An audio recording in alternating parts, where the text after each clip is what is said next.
जो बने इमारत वर्षों से घंटों में गिर पड़ते हैं, मंडन में उम्र गुजर जाती, खंडन में देर में लगती है।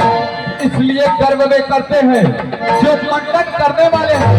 अभिमान करे किस बल का, हम तो खंडन करने वाले हैं। रनिवासों के पाले वाले, रनिवासों के पाले वाले जब लड़के पाले पड़ते हैं, उस समय काल भी हो सकते तो कुश्ती उनसे लड़ते हैं।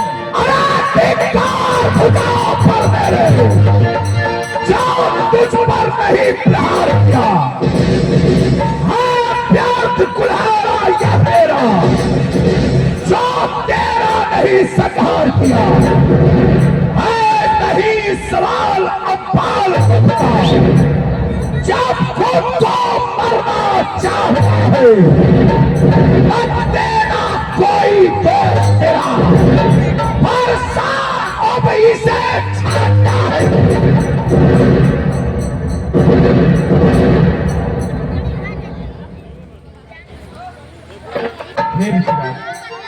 मैं आपसे आग्रह करता हूँ, निवेदन करता हूँ, कृपया आप शांत रहें।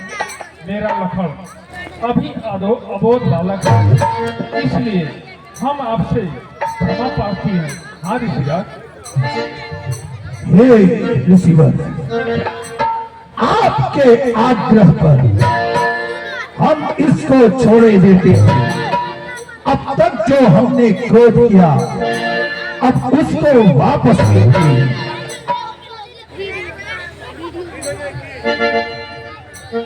अहो मुनिराया, कछु हाथों न आया।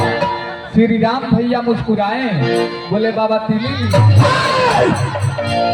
राजा सुरु, ये बात पड़ गया। राज देखो उसकी मुस्कुराहट, करती पितृणियां छाती है। उसकी व्यंग भरी चितवन इस तन में आग लगाती है। उसको भी कुछ शिक्षा दो, मुझको ही क्यों समझाते हो? मेरे आंखों के आगे से किस लिए से हटाते हो? हटाओ से हटे। यदि हम आपको यही पसंद तो अपनी आंखें आप ही न कर लीजिए। तो अरे आंखों से आंखें डरती हैं तो आंखें मूंद चले जाओ। छाती विदृढ़ होती है तो, हाँ ऋषिराज, छाती विदृढ़ होती है तो छाती पर हाथ माले जाओ। तब बिना बुलाए आए थे, अब बिना कहे जा सकते हैं। अनुराग धनुष खंडों का हो तो उन्हें ले जा सकते हैं। दुख यदि टूट जाने का हो तो मिस्त्री बुलवा कर जुड़वा देना। यदि छेड़छाड़ की तबीयत है तो आगे व्याख्यान सुना बालक, मैं वही परशुराम हूँ जो 21 बार इस पृथ्वी को निश्चर विहीन कर चुका था। परंतु मैं प्रतिज्ञा किया हूं कि अब मैं किसी क्षत्रिय का वध नहीं करूंगा। व्यंग वचनों से मुझे विवश मत करो। कदाचित यदि मैंने प्रतिज्ञा तोड़ दी तो नाहक मारा जाएगा।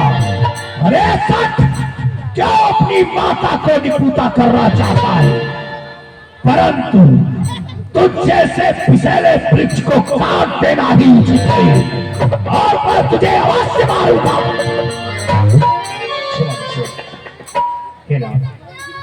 एक स्वामी द्वारा सेवक का वध हो जाए, यह कराने उचित नहीं है।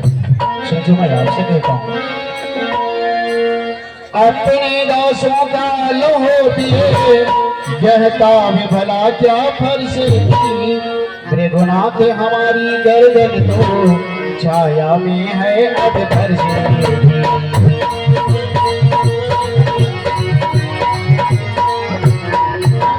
यदि इसे काट भी डाले तो फिर चिंता क्या अनुरागी है। छावर श्री चरणों में हो तो यह शरीर बड़े भावी है।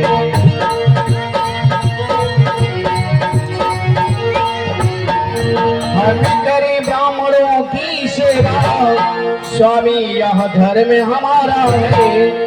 हम जो ऋषि मुनियों के आगे, पहला यह कर्म हमारा है।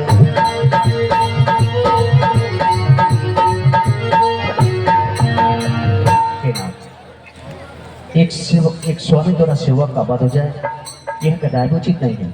यदि आपकी कोडाग्नि शांत नहीं हो रही है तो आप चाहें तो मेरी शर्तों में घर से अलग कर दें। मैं आपका कभी विरोध नहीं करूंगा, पर इतना जान लें, मैंने अपने जीवन में सदा ऋषियों ने ब्राह्मणों की सेवा किया है, उनका सम्मान किया है, आदर किया है।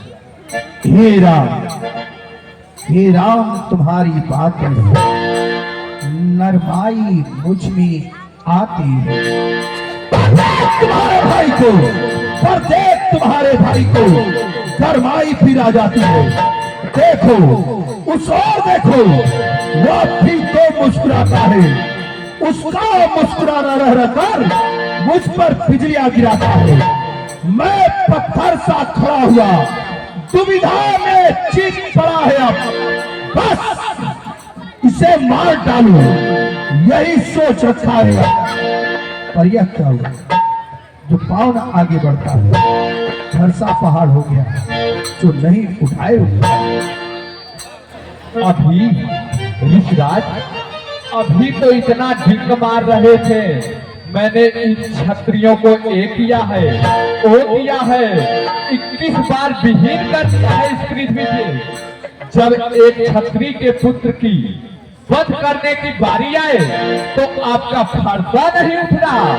अरे देखना संभलना इसी जगह, मूर्त बनकर मत रह जाना, कहीं ऐसा ना हो हमको मंदिर हो आपका यहाँ बनवाना, फिर पूजा की सामग्री भी। ऋषिराज भगवान, फिर पूजा की सामग्री भी साथ नहीं रख पाते हैं। यदि आप स्वीकार करें तो यह हार भेंट कर सकते हैं।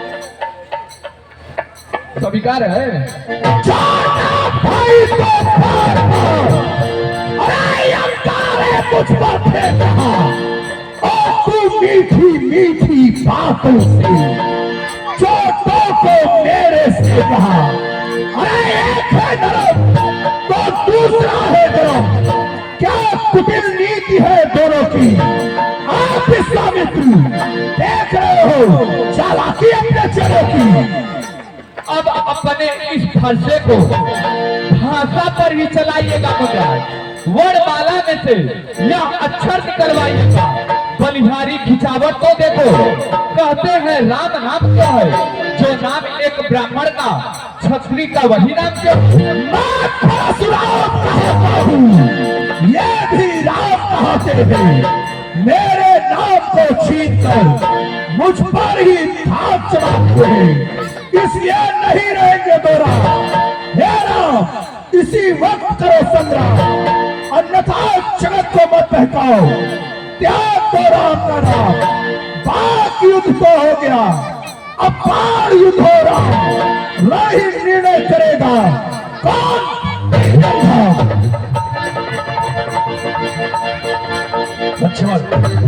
आओ मरने की जल्दी है तो आजा। ये आप क्या कह रहे हैं? मैं आपसे संग्राम करूं? नहीं नाथ, जो मैं आपसे निवेदन करता हूँ। भृगुनाथ अपनी और मुझ में सोचे तो कितना अंतर है, मस्तक पर तो है परशुराम, पर राम नाम चरणों में।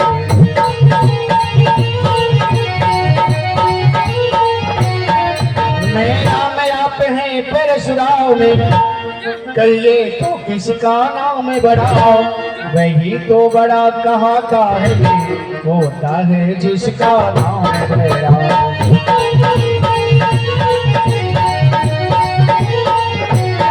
रघुनाथ बिना हम करते हैं, पर आप बिगड़ते जाते हैं, हम जितने नौते जाते हैं, प्रभु उतने बढ़ते जाते हैं।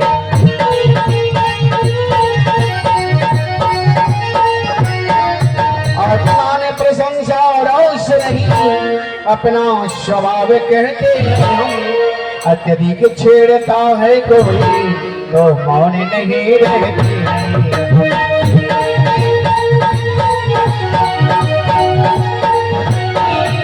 रघुकुल की रक्त चुनौती पर रण मध्य खोलने लगता है, फिर महाकाल बेहोश होके उससे भी लड़ना पड़ता है।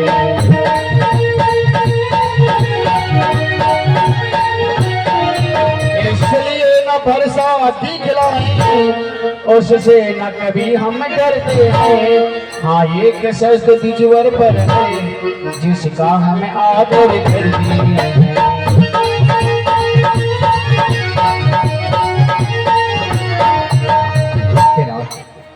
अपना परशुराम जो मस्तक के समान है, परंतु राम नाम तो जड़ों के समान है। अब स्वयं विचार कर ले, इसमें बड़ा कौन है? इसके पश्चात भी मैं आपसे बार बार विनय कर रहा हूँ, परंतु आपकी गोदावरी शांत नहीं हो रही है। तो इतना जान ले, इन क्रोध की परमिट लेकर महाकाल भी हमारे सन्मुख आ जाए और रघुवंशियों को युद्ध के ललकारे, तो क्षत्रिय धर्म के अनुसार हम उससे अवश्य संग्राम करेंगे। हम कदापि पीछे नहीं हट सकते हैं। आप बार बार फरसा दिखला रहे हैं, मुझे उससे तनिक भी डर नहीं। मुझे डर है तो सिर्फ आपके चरणों से, क्योंकि आपके ही कुल के चरणों का प्रहार मैं एक बार झेल चुका हूँ, तो आज तक भूल नहीं पाया। मेरे कुल के चरणों का प्रहार और इस बालक की वक्षस्थल पर नहीं, चरण प्रहार तो महर्षि भृगु ने नारायण के वक्षस्थल पर किया और उसके बाद इस बालक को क्या थे? ठीक है, हमें इस बालक की परीक्षा लेनी चाहिए। हे राम, यदि अवतार हो तो मेरा संदेह मिटाओ। राम रमापत का धनुष खींचो और चढ़ाओ। हे राम, श्री हरि का दिया हुआ धनुष इस पर बाण का अनुसंधान करके मेरे मन के भ्रम को दूर करिए। ठीक है ईश्वर, लाइए। राम रमापति कर धन ले जे जाप मिटे संदेह।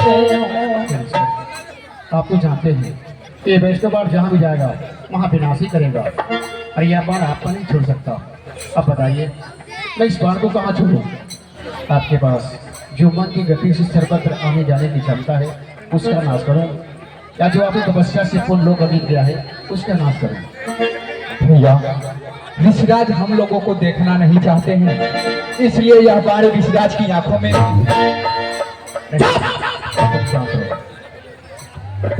सठ बोलो, राहों के कारण बच गया, नहीं तो एक पलक झपकते भर में 1000 और अछोड़ी सेना का वध करने की क्षमता रखता हूं। हे राम, मेरे मन की गति से सर्वत्र आने व जाने की क्षमता का नाश मत करो, क्योंकि जिस समय मैंने सहस्त्राभाव का वध किया था, तो सहस्त्राभाव का वध करने के पश्चात उसके अधिपत्य से इस पृथ्वी को मुक्त कराकर अपने पूज्य गुरुदेव कश्यप को दान कर दिया। धरणी दान के समय गुरुदेव ने मुझसे कहा कि परशुराम, धरणी का दान तो कर रहे हो, परंतु इसका अभिप्राय जानते हो, आज के बाद तुम इस पृथ्वी पर विश्राम नहीं कर पाओगे। तब से मैं यहां से दूर महेंद्रगिरी पर्वत पर विश्राम के लिए जाता हूं। अगर आप मेरी उस शक्ति का नाश करते हैं तो मुझे आने व जाने में कठिनाई होगी, इसलिए आप इस बाण को मेरे पुण्य लोक पर छोड़ें, जिससे समाप्त होगा मेरा यश, मेरा प्रताप और मेरा अहंकार। ठीक है सर।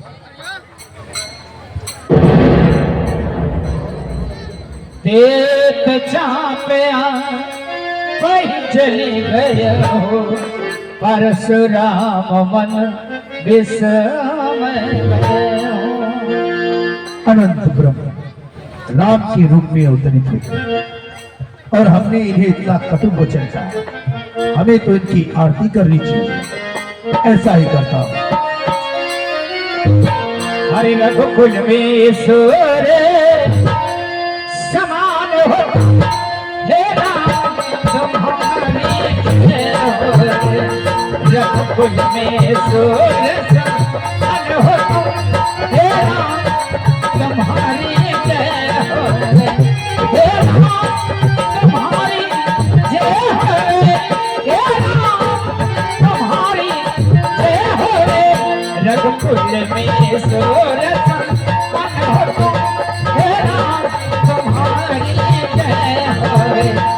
रघुकुल में सुर तेरा तुम्हारी जय हो। जय राघव जय लक्ष्मण जय सीता सुखद। परशुराम अब वन को चला हुआ पूर्ण आनंद। हे भगवान, मेरे अंदर जो अहंकार की प्रवृत्ति अब वह समाप्त हुई। मैं वन स्थली में अब तपस्या के लिए जाना चाहता हूँ प्रभु। वशिष्ठ, अब चलते समय आपके श्री चरणों में प्रणाम।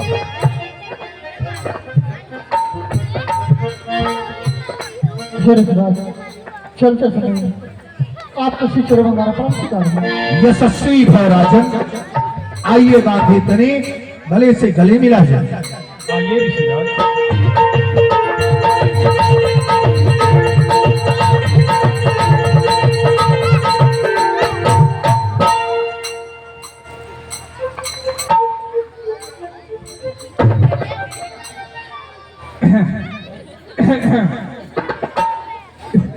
ऋषिराज, क्या आप मेरा प्रणाम स्वीकार करेंगे?